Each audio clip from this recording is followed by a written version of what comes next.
Der Sony Autofokus mag auf den ersten Blick etwas verwirrend anmuten, was auch an den Symbolen liegt. Und das lädt dann vielleicht auch nicht unbedingt dazu ein, sich jetzt damit näher zu beschäftigen. Aber ein Autofokus gehört halt zu einer der wesentlichen Funktionen einer Kamera, vielleicht sogar zu der wesentlichsten Funktion einer Kamera. Denn wenn der Fokuspunkt nicht da sitzt, wo er hingehört, dann spielt der Rest auch keine große Rolle mehr. Und deswegen wollen wir uns heute mal zusammensetzen und ich versuche dir möglichst kompakt und einfach die Funktionen zu erklären, auf die es wirklich ankommt, damit du mit deiner Kamera zu besseren Ergebnissen kommst. Los geht's! Fangen wir mal mit den drei bekanntesten und weit verbreitesten Autofokus-Optionen an. Das ist zum einen das AFS. AFS ist ein statischer Autofokus, das heißt, du fokussierst auf dein Motiv und drückst den Auslöser halb runter und in dem Moment fokussiert er halt auf den Punkt, der halt in deinem Fokusfeld ist.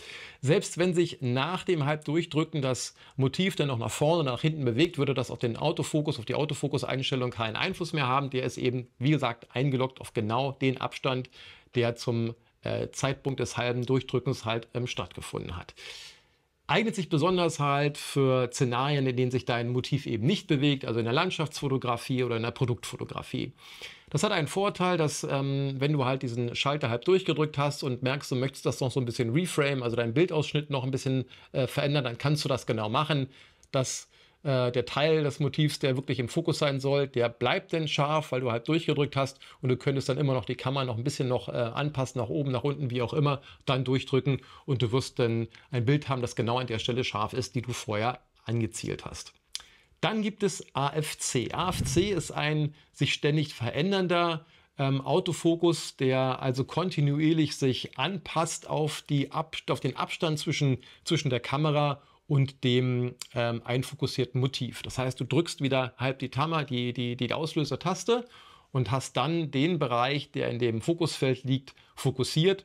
Und wenn sich dann das Objekt oder die Person, die dann einfokussiert ist, noch nach vorne, nach hinten bewegt, dann wird der Autofokus sich ständig verändern, sodass das Motiv immer scharf ist. Bietet sich also an bei allem, was sich in Bewegung ist, wo Leute sich bewegen, wo sich Objekte bewegen. Da ist AFC die beste Wahl. Die dritte meistbekannte Option ist die manuelle Einstellung. Und wie der Name schon sagt, bei einem manuellen Modus wird nichts automatisch gemacht. Das heißt, du drückst den Auslöser halb runter und da passiert genau gar nichts mit dem Autofokus. Alles, was du da einstellen möchtest, würdest du halt hier im Fokusring deines Objektives einstellen. Gern unterstützt dann noch von einem Focus Peaking, ne, wo du halt dann farblich unterstützt dann genau herausgearbeitet bekommst, welche Konturen auf welcher Höhe gerade im Fokus sind. Damit kann man sehr, sehr genau arbeiten. Eignet sich aber nicht für Motive, die sich bewegen. Also auch Landschaftsfotografie, zum Beispiel Produktfotografie, wäre auch wieder ein Modus, bei dem man halt manuell fotografieren könnte. Darüber hinaus bietet das Sony-Menü noch einige andere Autofokus-Optionen an, die ich dir auch nicht vorenthalten möchte. Da ist zum Beispiel die Option AFA. AFA ist eine automatische Autofokus-Funktion, die erkennt, ob sich dein Motiv jetzt bewegt oder statisch ist und sich daraufhin einstellt. Man muss dazu wissen, dass die halt immer einen Moment braucht, um zu erkennen, was gerade im Bild passiert. Deswegen benutze ich diese Funktion eigentlich nie. Auch weil ich weiß, was ich fotografiere und ob sich das bewegt oder nicht bewegt, das stelle ich dann entsprechend ein. Aber ja, wenn man dieses Umstellen halt verhindern möchte, dann wäre das möglicherweise eine Option.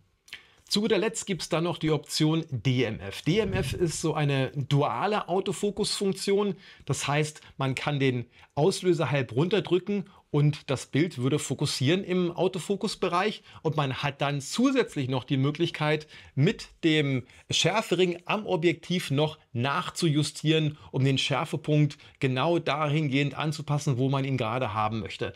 Kann eine ganz nette Geschichte sein, wie gesagt, auch wieder dann in Szenarien, in dem sich dein Motiv nicht bewegt, weil du eine manuelle Einstellung machst. Aber es gibt dir halt die Möglichkeit, erstmal schnell den Fokus zu finden, um dann nochmal das Quäntchen Schärfe genau dahin zu bewegen, wo du es gerade haben möchtest.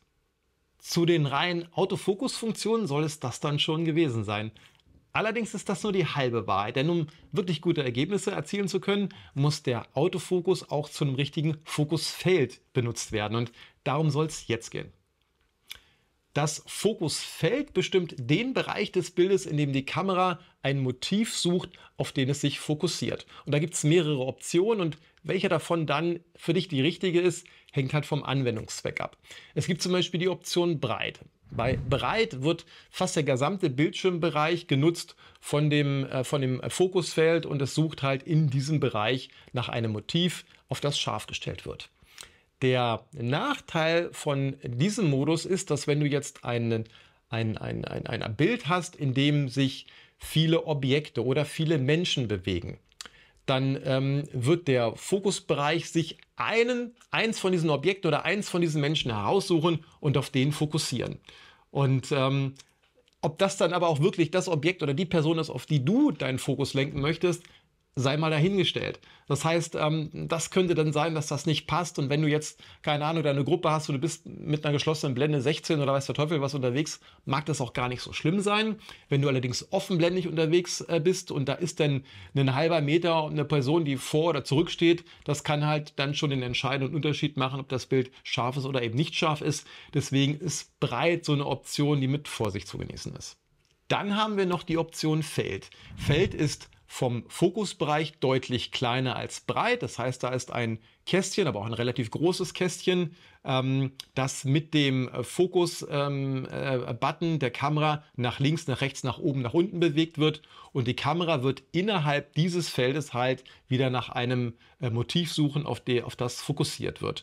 Und der Vorteil ist, dass man hier halt den Bereich, auf den man einfokussieren möchte, schon etwas separieren kann. Das heißt, man hat zum Beispiel zwei Menschen, und man könnte dann halt diesen Fokusbereich mit dem Button an der Kamera dahin lenken, wo die Person ist, auf die man halt sich fokussieren möchte. Und dann würde die zweite Person, die außerhalb dieses Fokusbereiches ist, ignoriert werden. Und man könnte sicher sein, dass man immer die richtige Person im Fokus hat. Ist also für so einen Anwendungszweck einfach die bessere Wahl. Wenn man es jetzt mit einem Motiv zu tun hat, wo sehr viele und vielleicht auch kleinere Motive im Bild zu sehen sind, dann ist möglicherweise die Option Spot die richtige. Die Option Spot gibt es in 3 verschiedenen Größenordnungen, S, M und L. Und je nachdem, welche Option man auswählt, ist der Fokusbereich halt klein oder eben etwas größer. Und der Vorteil daran ist, dass man halt den Fokuspunkt sehr genau positionieren kann auf seinem Motiv. Und dann im AFC-Modus würde halt dann der Fokuspunkt eben genau immer auf diesem Punkt bleiben. Und man hätte halt eine relativ hohe Sicherheit, dass man ein scharfes Bild genau da hat, wo man es eben auch haben möchte. Dann gibt es noch die Option Tracking. Und Tracking ist in Verbindung mit AFC die von mir am meisten genutzte Funktion. Tracking sorgt dafür, dass innerhalb des ausgewählten Fokusbereiches, das kann übrigens kombiniert werden mit Breit, Feld und Spot, dass innerhalb dieses Fokusbereiches dann beim erstmaligen Halbdurchdrücken ein Motiv scharf geschaltet wird und dann entsprechend verfolgt wird. Anders als aber zum Beispiel bei Feld, wo sich ein Motiv, das sich dann außerhalb des definierten Fokusbereiches bewegt, dann nicht mehr verfolgt wird, ist es bei Tracking so, dass es, auch wenn es sich, nachdem es einmal einfokussiert wurde, außerhalb des vordefinierten Fokusbereiches bewegt, trotzdem weiterhin getrackt wird und weiterhin halt im Fokus bleibt. Das heißt, man hat einen höheren Aktionsradius, wenn sich da, keine Ahnung, im Sportbereich zum Beispiel etwas sehr schnell bewegt, dann hält die Kamera immer den Fokus drauf, auch wenn es jetzt nicht vorher im vordefinierten Fokusfeld bleibt. Also das ist aus meiner Sicht eine sehr, sehr gute Option für viele Anwendungsszenarien und deshalb von mir eben, wie gesagt, die meistgenutzte Option. Und wenn du jetzt sagst, klasse, da habe ich doch im Schnelldurchlauf mal ein paar wesentliche Autofokus-Funktionen meiner Kamera kennengelernt, dann freue ich mich über dein Like und über dein Abo und vielleicht gefallen dir auch diese Filme und wir sehen uns möglicherweise beim nächsten Mal. Bis dahin, ciao.